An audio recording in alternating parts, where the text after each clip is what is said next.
Well, hi. Today is Wednesday, December 11th, 2024. I'm Todd Studer, and this is Morning Coffee. It's a little bit chilly again. I am already counting down the days until spring. It's way too early to do that because we haven't even gotten out of fall yet. But I used to look forward to winter. I used to love the snow. And then I became responsible for moving snow and just don't really care for it anymore. But that's just me, with my get off my lawn mentality that I have now. By the way, if you ever wondered what I looked like needing a haircut and a shave, this is it. Yeah, this is for some reason I didn't shave today. I'm not even sure why, but this is what I look like. Yep, barbed wire right here. You can tell. Yeah, no, not so much. I got my dad's genes. We don't grow beards all that fast. I was running across something on the internet today, and because I had thought previously about flying on an airplane, and you know how they always want you to put your phone into airplane mode. And I always wondered, is it really that big of a deal? Because if it was, why do they let you keep your phone? Are they really going to trust everybody to do it? Well, there's a pilot that made a TikTok video that the thing has just gone viral. I found this story on the New York Post, and according to them, he's already got over 2 million views on this thing on TikTok. So what he begins the video by saying, you know what, look, if you forget to do it, the plane's not going to fall out of the sky. That's not the issue. However, he said that they have had problems with communicating with the tower if there's too many phones that are still connected, because it will try to make those connections. And he said that it happened to him, and it kind of sounded like there was a mosquito in the headpiece, and he couldn't really understand what it was that they were trying to tell him. So that is the reason why. Well, that's the number one reason. The other reason is, guess what? It's illegal. You're not supposed to do it. Federal regulations say you have to do it. So you can actually get in trouble for not putting your phone into airplane mode. So who knew? This is just things that I find interesting on the internet. Coming up very shortly, we are going to talk with Travis Waldstein again, Air Serv Heating and Air Conditioning and Waldstein Plumbing, and we're going to talk college football. I had mentioned that we were going to get him on, and I thought, well, why not go ahead and do that? So we've got Iowa State, and Nebraska all playing in their respective bowl games. We're going to talk about that. And we're also going to talk about the first round of the college football playoffs. And my opinion, his opinions, which of course mean absolutely nothing. But it's going to be kind of a college football day. Want to let you know that if you are in the market for a used car, GT Motors in Council Bluffs is a great place to stop, and you're going to want to get over there and check out their inventory. Make sure they're on the list of places. They got financing available right there on site, and they have a wide variety of vehicles. I was just on their app earlier, and I see anywhere from a Mini Cooper all the way up to a Corvette Stingray, all on the lot right now. They've got trucks for sale. So stop out there, talk with them, see what they can do for you, talk about their financing that they have available right there on site, and see if you can't get into a quality used vehicle. You know, it can happen for you fairly quickly. All right. Travis Waldstein, Air Serv Heating and Air Conditioning and Waldstein Plumbing of Council Bluffs. I would imagine that you're reasonably happy with the Music City Bowl selection for the Iowa Hawkeyes. Are you planning on going to that game? We're talking about it. I'm not 100% sure. Thinking about it because I know that Green Bay plays Minnesota up at Lambeau West that weekend. So, it's 6 hours up to Lambeau West, a.k.a. U.S. Bank Stadium, or 10 hours to Nashville. Yeah. Although, if I lived in Nashville, I'd probably be homeless, but we won't talk about that. So, have you looked at the game at all? Do you know anything about Missouri or what? They played a pretty tough schedule. Here's what I remember about Missouri. We were supposed to play them in 2020 COVID year, and then Michigan opted out because they had COVID, and then Missouri opted out because they did. And then we played them a few years before that, I think, out in Phoenix. I believe it wasn't the Fiesta Bowl, but the Tostitos, cream cheese or Cheez-It Bowl or whatever it was. The cream cheese bowl. Yeah. And, we beat them by 3, I think it was. It was not a very good ball game. talking about the Iowa game, I mean, some exciting stuff today. Logan Jones actually announced he's coming back for another year. Well, that's good news. Yeah, that was pretty. Council Bluffs kid, I'm pretty excited for his mom, and I wondered, I think he's looking to probably improve his stock. I mean, really, he's been a center for the last 2 years, full time, and I think he's seen another year he might be able to raise his stock in the NFL. So I think it's fantastic. So get to see him play. I think we're gonna have quarterback back. Sullivan. Our running back is not going to be playing in the bowl game. He decided to. Well, you can't blame him for that. No, I can't. I mean, he talked about it, but I think he just said, "What happens if he gets hurt?" They're talking about this. Jake Butt or Desmond King. The guys came and they played and they got hurt, and Desmond King, it cost him a lot of money. So, and with where he's at. You can't blame them there. So, and I don't know what Missouri's losing with the portal. I mean, shoot, there's 1,000 kids in the portal right now. And with the 105 scholarships, it'll be interesting to see what happens. But, I mean, Missouri beat Ohio State last year in the Cotton Bowl. So what Missouri team shows up, they've been ranked in the top 10, top 20 all year. So they've played an SEC schedule. So I don't expect them to lie down there. I think a 3.5 point favorite from what I saw. So, obviously I'm pulled for Iowa, but what's the offense going to look like? They'll have a month to prepare, So I think there's a lot of questions there to be had, but I'm excited for it. Maybe I'll pop to Nashville. We just haven't. We'll see how Christmas goes first. I would expect that Missouri will travel well because Columbia is not that far away from Nashville. It's not a bad drive down there. So Iowa City's not that far away either. I mean, it's 10 hours from here. So if you're inside the state, if you're over in Davenport or Iowa City, it's 6-7 hours. And so, I think you'll have a pretty good mix. I mean, it's not Florida, but listen, Michigan beat Ohio State, so yeah. That's so what are you going to do? That took out the ReliaQuest Bowl out of the. I know this. I'm glad we're not playing Alabama. So, yeah, that is true. Yeah, I mean, we could be playing. I could be Iowa and Alabama, the whatever the ReliaQuest or whatever the bowl is. So yeah, I'll take you into Nashville. So it's probably the best two teams they've had in Nashville all year. Oh, wait a minute, Green Bay played there in week 2, so Green Bay is pretty good. But these will be the second and third best teams they've had in town all year. So. All right, jumping over to what I consider to be about the dumbest name for a bowl game is the Pop-Tart Bowl. And Iowa State, they've got arguably one of the best teams that didn't make the playoffs. Miami. In Miami. But listen, Iowa State was right there too. I mean, boy, I honestly thought I rooted for Iowa State. There's a lot of people think I hate the Cyclones. No, I just don't like when they play Iowa. So, right.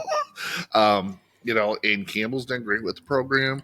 They said North Carolina actually reached out to him about their head coaching gig this week. So he turned them down flat out. He said he's not going anywhere unless Ohio State opens up or Notre Dame. And I don't think either one of them are opening up. So, I don't know. I saw something about Pop-Tarts, something about ketchup and mustard Pop-Tarts, or I was like, ugh. But I think that could be a good game. Listen, Miami can't play defense, so Iowa State can play defense. I think Iowa State's a solid team. They got 3 running backs. They got a quarterback that can throw the ball.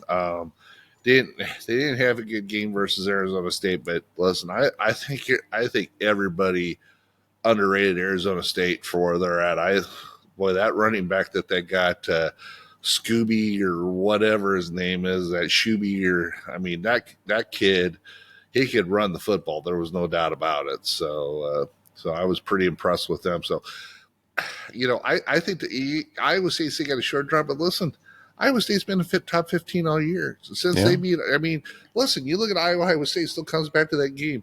1 point difference made a total trajectory in 2 team seasons. And so it did.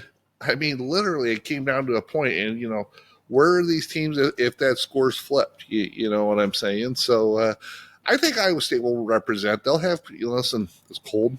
It's cold here. So, they'll go play in a bowl game, have a good time, and, hopefully win. So, Well, number one prediction is that the bars in Orlando will run out of Busch Light.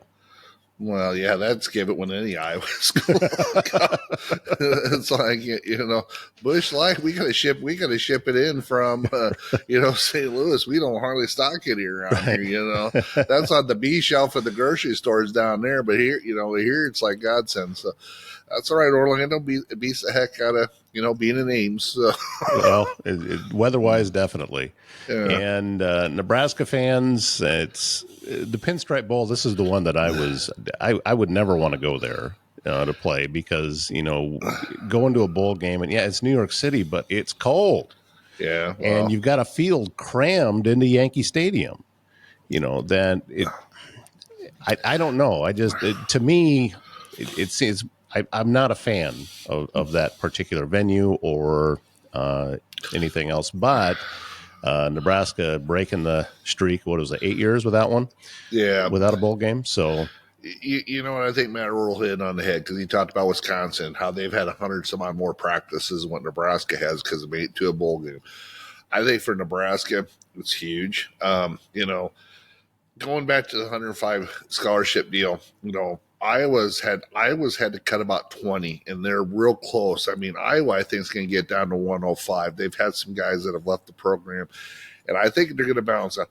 Nebraska had to lose like 50 players into the portal or just weren't going to play football. That's a huge number. And so it's even more vital for Nebraska, just not for practice, but for finding out, hey, who are you going to keep on the team? Because they got to make some decisions. I mean, they had the running back he's going to leave, and then they talked about him going to Iowa. Then the next day he's staying. They got a new OC. They got their defensive coordinator, interim defensive coordinator is now their defensive coordinator. They've hired 2 hires a day. So I think for Nebraska, 15 practices just to get their athletes out there to see what they're going to do, I think is, listen, it beats sitting home. Yeah. You're playing Boston College in New York City, but they'll have some fans there. I imagine Nebraska fans have got money to spend. There'll probably be 20,000 Nebraska fans in New York City because they haven't been to a bowl game. So I expect them to represent, and I think Nebraska's better than Boston College, but that's why they play the game. So. Well, let's talk about the college football playoff because we've got the first year for 12 schools being in the playoffs. Now, the teams with the first round byes are the ones that won their conference championship. So Oregon is as a bye, Georgia, Boise State, and Arizona State. Yeah. So those 4 are not playing, which brings up the other 8 schools. And the first game I've got here on the list is, and by the way, these are not being hosted at bowl games. These are being hosted at the team with the better seeding. Indiana is at Notre Dame. Notre Dame's coming into this game a 7.5-point favorite.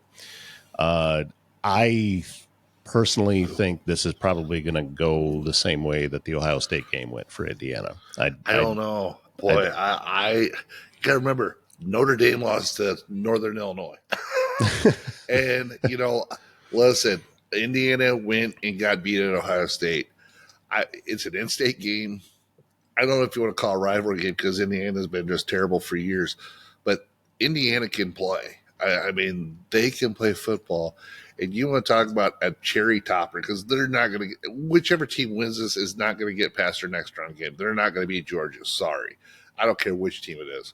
I don't know. I actually kind of like Indiana in this ball. I think I'm not going to say they're going to upset them, but I think it'll be less than 7 points. I think this game will be close. I think it'll be high scoring. Can Notre Dame play enough defense? I mean, Indiana's played Ohio State. They've played their schedule. Their schedule hasn't been great, but listen, the teams they've beat. They've blown the doors off them except for Ohio State. And there ain't no harm in going to Columbus and losing. It happens to a lot of teams. So, well, this is one thing I will say about this game. Right now, the line, the over-under is 50.5. Oh. total points for this game. Oh, That's bet the over. Take the over. Bet the over. I was going to say this game will probably be a 35, 28, 42, right. 35. I think there's going to be a lot of points, not a lot of defense, and it's going to be in South Bend. I mean, it's an hour travel from Indiana from Bloomington to South Bend. This is this is an in-state game. I think that. I think Indiana, if they can get a chance to send a message to Notre Dame, and plus Indiana's a Big Ten school, I'm going to root for Indiana over Notre Dame any day for that certainly. reason. Absolutely. And I think Indiana's a great story this year. Yeah. And I would have loved to have seen them play in the Big Ten championship game. It didn't happen. But still, what they've accomplished this year, I just have a bad feeling about going into Notre Dame with that. But anyway, they're in the college football playoff. That's true. If you get a buck on that, like 1,000-to-1 thing, I mean, you'd feel pretty pretty well right now. All right, the 11th seed SMU at number 6 seed Penn State. Right now, Penn State favored by 9. I think that's probably a safe bet. Yeah, here's the problem: is James Franklin. Well, here's the deal: SMU's not a top 10 team; they're 11. Yeah. So, I don't know. No, Penn State is that team where you just kind of go, "What are they?" I mean, they lost to Ohio State. That game versus Oregon, the Big Ten championship game, when you get back and you're within 8 and you kick an extra point, why are you going for 2? That I did not understand. I did they ever talk about it? What the reasoning behind that? What are you going to do? Come back and score a touchdown and kick the extra point late? And now they're chasing points. Why? I mean, I understand analytics is taking over the game, but listen, this is football 101. I am kicking the extra point. I'll take my chance. If you listen, I'll be 1982 Tom Osborne at freaking in the Orange Bowl versus Miami, 31-30, and you go for 2 to win it all. You know what? You go for 2, you lose it. You know what? You win for the win. Okay, I get that, but when you're down 14 and you get back to 8, no, I just you need to keep the momentum going, and that was to me. It was too big of a risk. Yeah, plus that throw at the end of the game, too. It's like, okay, you got time. You can tie up this ball game, and it's just, I don't know. It's Penn State. Do I think Penn State will win? Yeah. But I would not be surprised to see SMU. I think SMU is they're not a great club compared to probably the top 5 teams in the country, but I don't think they'll win, but I would not be surprised if they kept it close, and I wouldn't be 100% shocked if they won it outright. So the over/under on that's 53.5. I think I'm taking the under on in that game. Because if Penn State can play defense, I mean, they didn't play very much versus Oregon, but who does play defense versus Oregon? Right. It's kind of hard, track meet. So, well, Clemson got in a 3-loss team. They taking at Texas. And this Texas should handle this game. I listen. Clemson got lucky. I won't say like they won their way in, but they tried to give it away. An ACC championship game. I mean, shoot, if Miami would have won, we're not even talking about Clemson being in this position. So they are. No, I think Texas is going to run them out of Austin. I don't think it's going to be that close. And, you look at that 4-5 matchup, Texas versus Arizona State. Ooh, listen, I think Texas has 2 losses to Georgia. Mm-hmm. And that last was an overtime game, and it was a physical game, and Georgia out physical. I think the only team that can out physical Texas is Georgia. As tough as Arizona State was, I don't think they're out physical Texas. I don't think Clemson's got a chance versus Texas. I think Texas will run them out of Boston. The sports lines think the same thing. Texas favored by 10.5. Over under at 51.5. I think that's low. And I'm talking like as if I know something about sports betting. I don't bet. No. I never do. Because that's the quickest way for me to get my team to lose is to bet on them. Yeah, so you probably a better bet. Who's gonna play the entire game? Quinn Ewers, or are they gonna bring Manning in the second quarter to some sort of option or whatever they got? Arch Manning doing or whatever. So, yeah, I'll take Texas in that game. It's not even a question. So The final first round game, number 9 Tennessee at number 8 Ohio State. Which Ohio State's going to play? They have struggled at times this year, and it's been just kind of a strange year for Ohio State. They won a lot of games that you were surprised that they won, and then losing the way they did to Michigan.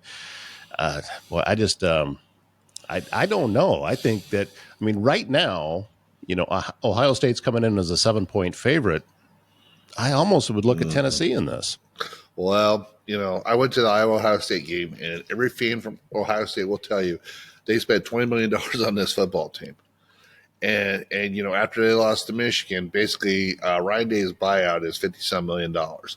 And the people that beat them in Columbus are not real thrilled about paying a $50 million buyout. Right.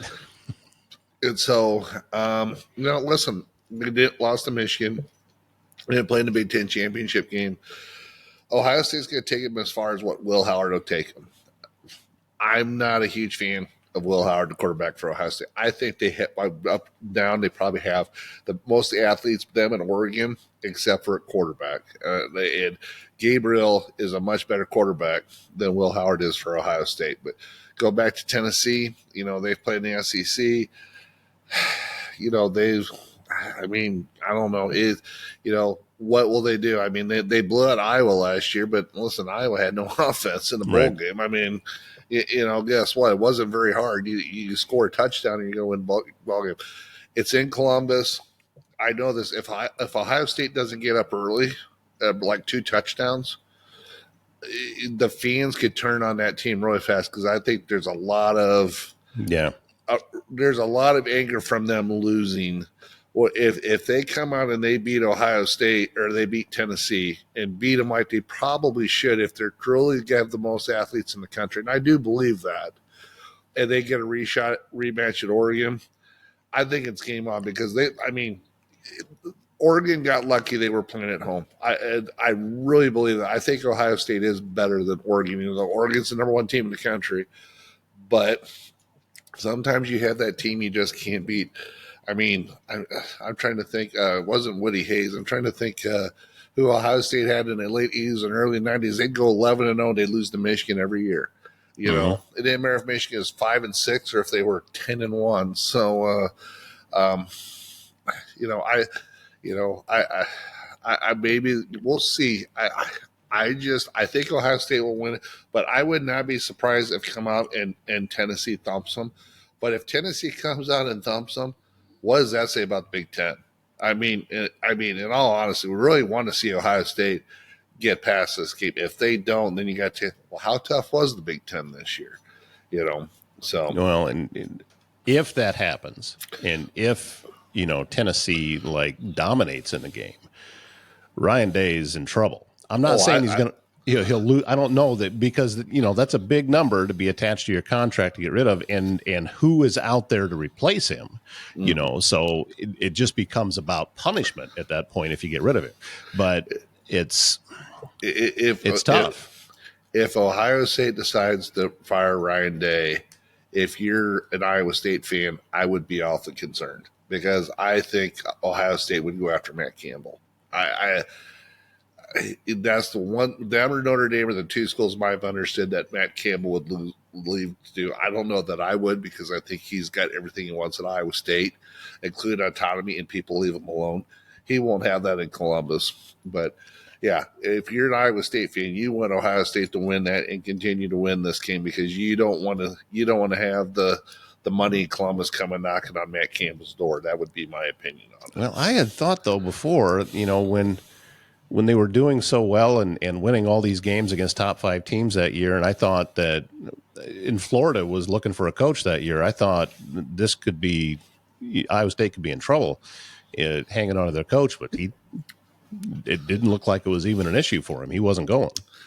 You tell you what, Mac, I was just going back to Iowa State. Iowa State getting where they're at this year, being Big 12, being the conference. Listen, Iowa State, the way Matt Campbell plays, Iowa State will be a force in the Big 12 as it's currently configured. Texas and Oklahoma are gone, and there's 4 or 5 schools in Iowa State's in that group, as long as Matt Campbell's there, I think we'll have a shot to play for the Big 12 title every year. I think it'll be a lot like every 3 or 4 years, Iowa has a team that's good enough to get to the title game or whatever. I think you're probably the same with Iowa State, but you don't have Michigan. You don't have Ohio State. You don't have, I guess I'll throw Penn State in there. You don't have, or USC or Oregon. You don't have them schools in the Big 12. And Iowa State is a team that could be up in that top 3 or 4 every year, as long as the state's configured like it isn't. And you know what? Good for them. Iowa State's been through a lot of hell the last 10 years with this realignment to put themselves in the position now. And if you're Matt Campbell, if he goes anywhere else, he's not going to get it as good, even in Columbus. He's not going to get as good as he does at Iowa State. That's my opinion. Well, and there's been times that, Kirk Ferentz has had the kind of year that somebody could have came and gotten him, and he was never going anywhere. Well, and if you look at the recruiting in Iowa, in the state of Iowa now, I mean, Iowa got the number 1 kid, and they got the number 5 and 8 kid. 3 or 4 years ago, Iowa State wasn't winning a lot of battles this year. Iowa State, I think, had more top 10 kids in the state than what Iowa did, although Iowa didn't hit the state of Iowa real hard this year. I think it depends on the year and what they do. But, I mean, Iowa State is going head-to-head on battles that I'm not sure 3 years ago they would have won, but they're starting to win some of them battles in state. So, Iowa State, you look at the conference, you look at the brand of football. I mean, I hate to say it, the last 3 years, Iowa's brand of football up till Tim Lester has been just terrible on offense. So if your kid says, do you want to go do 2 yards in a cloud of dust and punting is winning, or do you want to go somewhere where you can maybe score? I mean, I'm a Hawkeye fan, but it's like, holy cow, come on, Tim Lester, we got to get this quarterback situation going. So yeah, when I was watching that Big 12 championship game, I thought, this is the way a quarterback should play. Yeah. But, if you look at if you tailor the quarterfinal round is going to be interesting, because I think if you go chalk Texas, Ohio State, Penn State, the one I don't think is Indiana, you're going to have some pretty good final eight teams. I think Boise State has got a pretty good road to the semifinal, whether they play SMU or Penn State. I mean, Genty is he's the real deal. I mean, and Boise State, all they did was lose to Oregon by 3 of the first game of the year. Boise State's a good ball club. Georgia, which Georgia team is going to show up? Is going to be the one that lost Ole Miss, and Alabama is going to be the one that blew the doors off of everybody else except, Texas this last time. So Oregon, they can outscore about anybody. Arizona State, I'm telling you. That running back is, holy cow. Well, and Ed Dillingham, he has some great things to say about Iowa State in the program before the game, but I'll tell you, it's really impressive with what he's done down in Tempe. I mean, good facilities, a lot of people to recruit from down there. I mean, if he can keep that going, my concern for Arizona State, can you keep him around? But I mean, it's John Cooper from Ohio State. That's who it was. I'm trying to remember because he coached at Arizona State before, but I think if you can keep Dillingham around, Arizona State could be a hell of a good program for the long run too, if you know what I'm saying. So the quarterfinals are going to be really good games, no doubt about it. Something that I'm interested in seeing now, and this was always my argument against the expanded playoffs, is because a lot of times folks they're planning their winter vacation around going to a ball game or going to a bowl game. Yeah. And now let's say that you are a Texas or whoever, and you're going and you have to travel for a semifinal game, wondering whether or not you're going to be playing now in the championship game. And now this is multiple trips. Is this going to be an issue with ticket sales? And that was always my argument against it. And plus, I'm just old school. I liked the fact that I didn't care that we had split national champions. I didn't care about that. It's just, but that's because, when you and I were young, that's how it was. Yeah, 1997, go blue. And sorry, Nebraska fans. and I told the story that there was a young man that he was a grade behind me in high school down in Georgia, played for Georgia Tech, and he has a national championship ring. Now that was a split year. They split with Colorado that year. Yeah, so that's right. But still, I think that's cool. But yeah.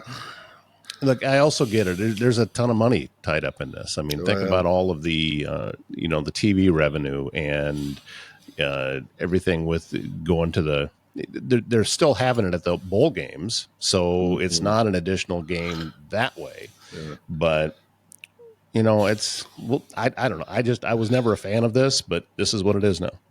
Here's what I will say with the 12 teams. The one thing I'm very glad about, and I understand they play in the SEC, but listen, there was this talk about if Alabama would have got in over SMU, and SMU would have been punished for playing in the championship game.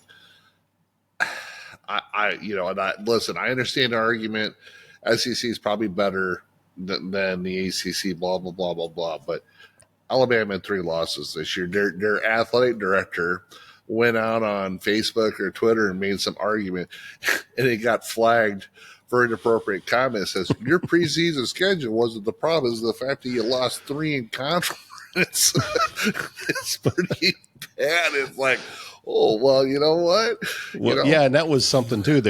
I heard somebody make a comment about, we just have to play such a tough schedule. Maybe we need to schedule some more cupcakes. Well, you played Mercer. What are you talking about? In November. I mean, one thing about it, if you watch the SEC, you're going to play whatever Sisters of the Poor, you're going to play in November as a tune-up game for Auburn or what. It's like, and it's also the Big Ten plays one extra conference game over what the SEC plays. Yeah. What? If Alabama's man, guess what? Don't lose to Oklahoma by 3 touchdowns. Don't lose to Vanderbilt. The first time in 40 years, hey, listen, Vanderbilt cut in a bottle, but don't lose to Oklahoma by 3 touchdowns. Mm-hmm. I'm sorry. I mean, there was no reason for Alabama to lose that ball game. You want to look at the game you lost? Beat Oklahoma, because Oklahoma's 6-6. Brent Venables is not a great football coach at Oklahoma, and I don't think he'll be there in another year. You cannot lose that game if you're Alabama. I mean, this isn't Nick Saban's Alabama team. Of course, if Nick Saban's playing, they probably lose that Vandy game just because of Vandy, but I think Alabama's probably 11-1, and we're having a way different discussion. But you know what? He's not the sheriff in town anymore. So, no, he's sitting next to Pat McAfee, and they're singing songs at pre-games and doing bad Affleck commercials. So there you go. All right, before we let you go, Travis, has the cold weather picked things up for you? Is are people finding out where their faults are with their furnace and giving you a call? You know what? Yeah, weather is changing. It's starting to get cold. I mean, for the HVAC side, changing filters, obviously, big thing, always a big thing. We haven't had any snow yet, but the temperatures are definitely, we're getting calls about stuff that's going on. There's definitely that going on. So, if you got furnace, AC, boiler, geothermal, if you're not having them serviced every year, we had a deal on Sunday. A guy went out. He used to be in our service plan. He wasn't. His humidifier pad was all slimed up. Hadn't been changed in 2 years. The drain was plugged, had water all over the floor. He thought his geo had died. Wasn't that. He just hadn't changed his humidifier pad or had it serviced. It's like, and so we had a bill for him on, that Sunday. It's like, listen, if you're in the maintenance plan, we take care of this. We're not having this discussion today. So, maintenance is still important. I'm not going to promise it won't fix every breakdown, but if you're in a maintenance program, you don't pay any after-hour service calls. It's really you don't pay for a service call if you're on a maintenance program. It really, if you're not on it, and you're just going to take your chances, you're going to cost yourself some money. And so, because maintenance makes sense. On the plumbing side, Busted faucets, outside faucets. So disconnect hoses, obviously. Yeah, I've heard stories that's been going on, that folks didn't get their hoses disconnected, and then it got pretty cold, because we actually there was ice on water on the lake Yes, there before. I was. saw, our radio buddy Crash Davis had posted it online, that there was, because he lives on a canal over there, and there was ice on the canal before December. Yeah, well, there's a first for everything. Although I wouldn't do it today. Although maybe tomorrow there'll be ice on again. But yeah, I mean, it's that time of year. I mean, faucets freezing. It's getting that time of year where we get below zero temperatures. Make sure if you got pipes on outside walls, that are frozen. That you make sure you leave your cabinet doors open, get heat circulating. We want, as it gets colder, we want furnaces running. I mean, you don't want to run all the time, but when it gets below zero, you definitely do. Otherwise, you're gonna have problems. I mean, people have had furnaces around for years, but sometimes you had a furnace for 30 years. It doesn't mean it's ran correctly, if you know what I'm saying. I do. The plumbing stuff, it's always there. Frozen pipes, that kind of stuff. We had a discussion about that today. Insulation can fix a lot of problems. Insulation is cheap, and thermal barriers to the outside, and busted pipes ain't cheap. You talk to an insurance agent, if you have a water leak, a flood, I mean, $10,000 isn't much to eat up if you've had one minor flood, let alone if you have a major flood. So, insulation's cheap. That's all I'm going to tell you. Well, we've got the websites up here on the bottom of the screen. So if you've got any questions at all, get a hold of Travis, get a hold of his team over there. They're Surf Heating and Air Conditioning, or Waldstein Plumbing. And always grateful for you, sir. Thank you very much for jumping on here and talking some college football. And we've got another week and a half or so before we have those games. Yeah. But we're going to get some... something besides watching your Green Bay games. Yeah. Well, we don't want to watch the Falcons, and please don't. I don't want to talk about it. I don't want to talk about it. I want headaches. So come on, But that'd make Minnesota. That would just make Minnesota fans happy. I don't want to do that. So, listen, the Vikings got a good team this year. They're a very strong team, and they definitely had something to play for with Kirk coming back into town, and they did not want that to happen. So they're going to lose to Green Bay, and they're going to lose to Detroit for the season. They will have 4 losses. I think Green Bay will have 4 losses, and I don't think anybody's unless Philly. I don't think anybody's touching Detroit in the NFC. As much as it pains me, boy, Detroit is just. If they don't win it this year, they're not going to win it. Although Cooper DeJean in Philly. Oh, man, is that not fun to watch? I'm not an Eagles fan, but this kid is, he's making me change my mind about it. He is just having such a year. Oh, as a rookie? Yeah. I mean, hey, listen, the 2 best cornerbacks in the NFL are 2 white kids from Iowa.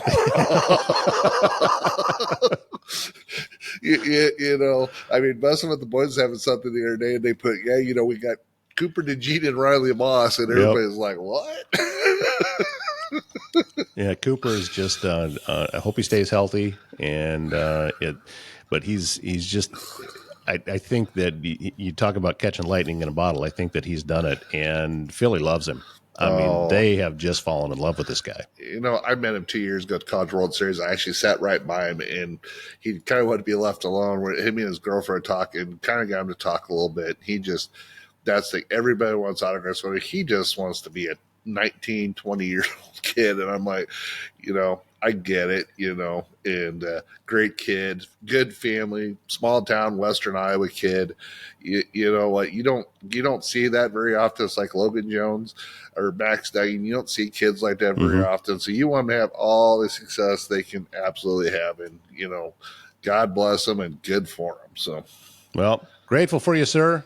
I'm sure we'll be talking again as the football season continues and we get a little bit of a clearer picture. There you go. Sounds good. Take care. Another great sponsor on Morning Coffee is Sprout Marketing Solutions. We talk about their online marketing and their digital marketing. They can also do direct mail marketing, email marketing. There's a lot of different things that Kelsey and her team can do for you to help you grow your business. So give her a call. Go to sproutmarketingsolutions.com and reach out to Kelsey. Set up a meeting and find out just how valuable having her on your team and on your marketing strategy can help you be able to grow your business. George Ivanoff with The Best Wrestler would love to hear from you if you have a young person that is interested in wrestling, whether they have already achieved some of their goals and want to take it to the next level, or maybe they're looking at just getting into the sport. George Ivanoff and his dad and the entire team at The Best Wrestler, in my opinion, there's no better wrestling club around. So if you go to thebestwrestler.com, you can learn all about what George does there at his facility that's by the Mid-America Center, and also what he does for the community. There's a lot of programs that he does to be able to support Council Bluffs and the surrounding area. So just go to thebestwrestler.com and you can learn more. Well, it's going to wrap things up today on the show. A big thank you once again to Travis Waldstein, Air Serv Heating and Air Conditioning, and Waldstein Plumbing of Council Bluffs for filling us in on what he thinks is going to happen with all of the college football still yet to be played. Maybe one day we can get him to stop being a Packers fan. I'm going to work on him. I'll work on it. That will never, ever happen. I hope you have a great Wednesday. My name's Todd Studer. We'll see you again tomorrow morning.